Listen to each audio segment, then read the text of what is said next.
Santa María de Egipto, lecciones de su vida. En su juventud, Santa María de Egipto, cuya memoria se celebra hoy, era muy hermosa, pero esta belleza celestial la llevó al borde de la destrucción en nuestro mundo pecaminoso.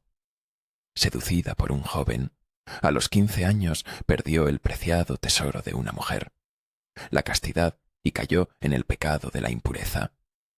Cuanto más avanzaba, más se hundía en la impureza carnal. Ella no perdió ni una sola oportunidad de pecar. Ya no podía pensar en nada más que en su pasión favorita.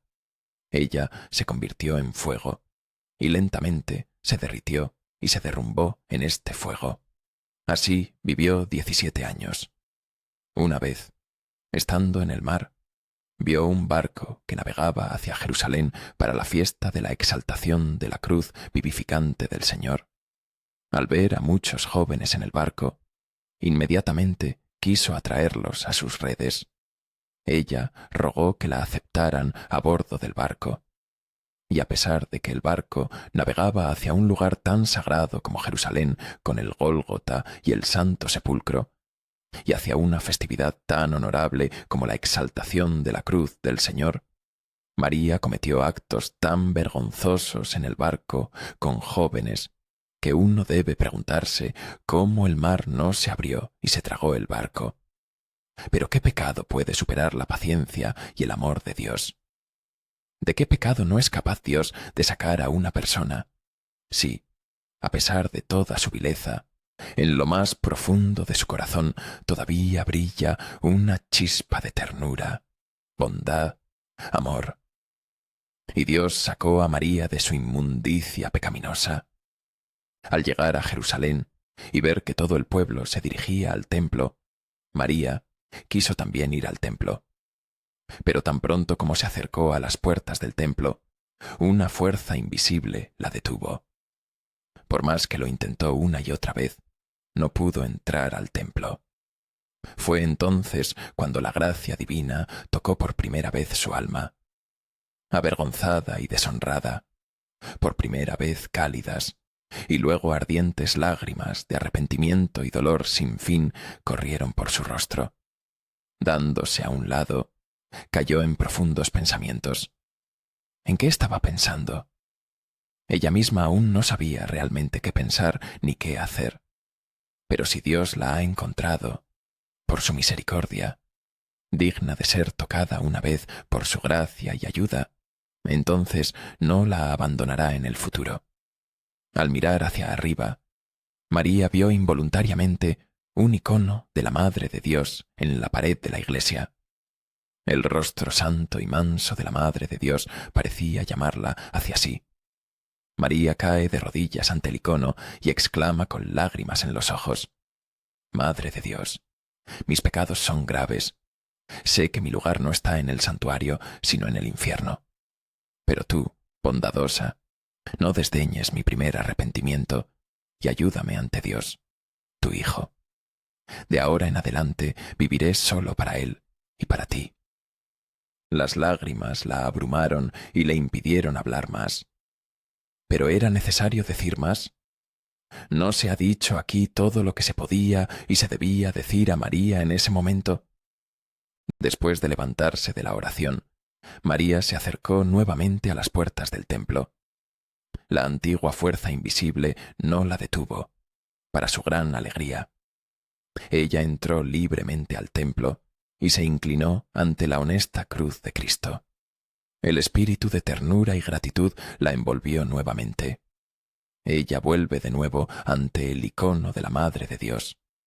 Hace aquí voto de pertenecer siempre y servir al único Dios, y va al desierto del Jordán, donde pasa 47 años en oración y ayuno. Durante 47 años no ve un solo rostro humano. Durante 47 años vivió solo de los granos de pan y hierbas que llevó consigo al desierto. Durante 47 años no vivió en una casa, sino al aire libre, soportando el calor del sol, la lluvia del verano y el frío del invierno.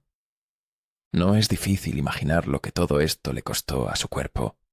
acostumbrado a todos los placeres y dulces. Y cuántos problemas no sufrió por parte de sus pasiones y del enemigo del género humano.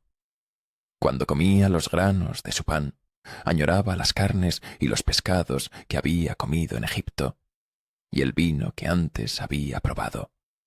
Cuando comenzó a orar, vinieron a su mente las canciones vergonzosas que una vez había cantado. Las pasiones parecieron encender un fuego en ella y arrastrarla de nuevo a su antigua vida pecaminosa.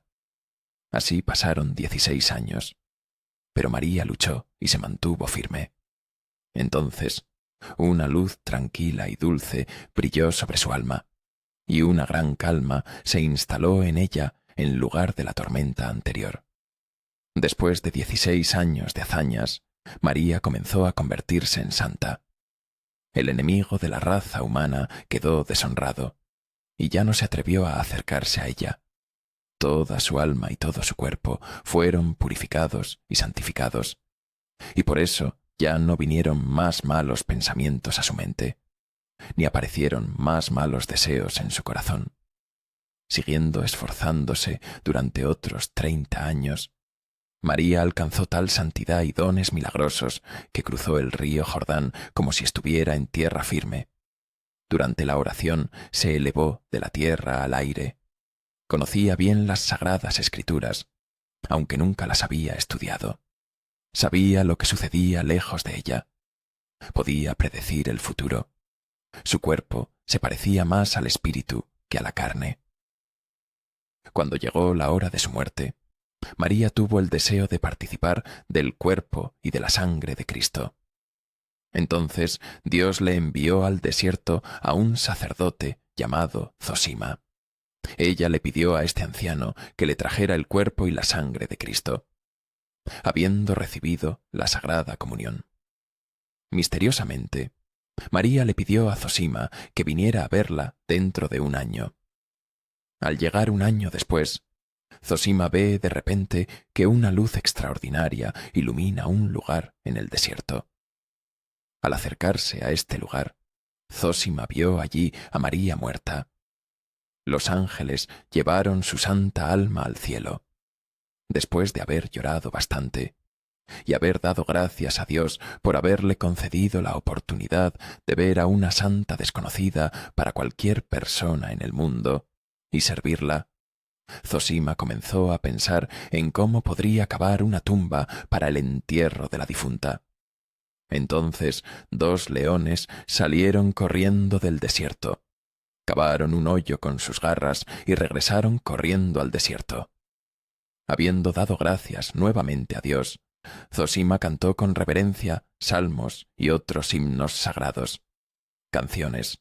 Humildemente levanto a la santa y la bajo al sepulcro.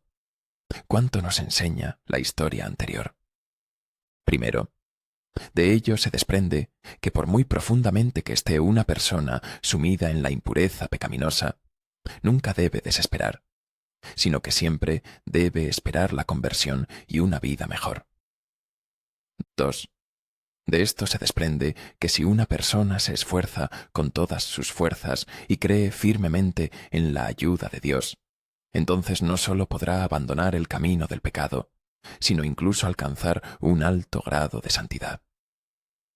Tercero, de ello también se ve que, aunque el pecador convertido tiene que soportar muchas tentaciones y ataques, tiene que soportar muchas luchas con sus concupiscencias y pasiones, pero si las soporta victoriosamente, entonces, finalmente, la paz perfecta llenará su alma, y la luz celestial iluminará su ser interior.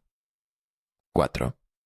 Cuanto más avanza, más fácil y dulce le resultará la vida santa, hasta que finalmente pasa al más allá, donde no hay ni dolor ni suspiros, sino vida sin fin. Por las oraciones de Santa María de Egipto, el Señor nos conceda su amable ayuda para entrar en el camino del verdadero arrepentimiento, y nos fortalezca, débiles y pobres pecadores como somos, con su amable consuelo en este camino.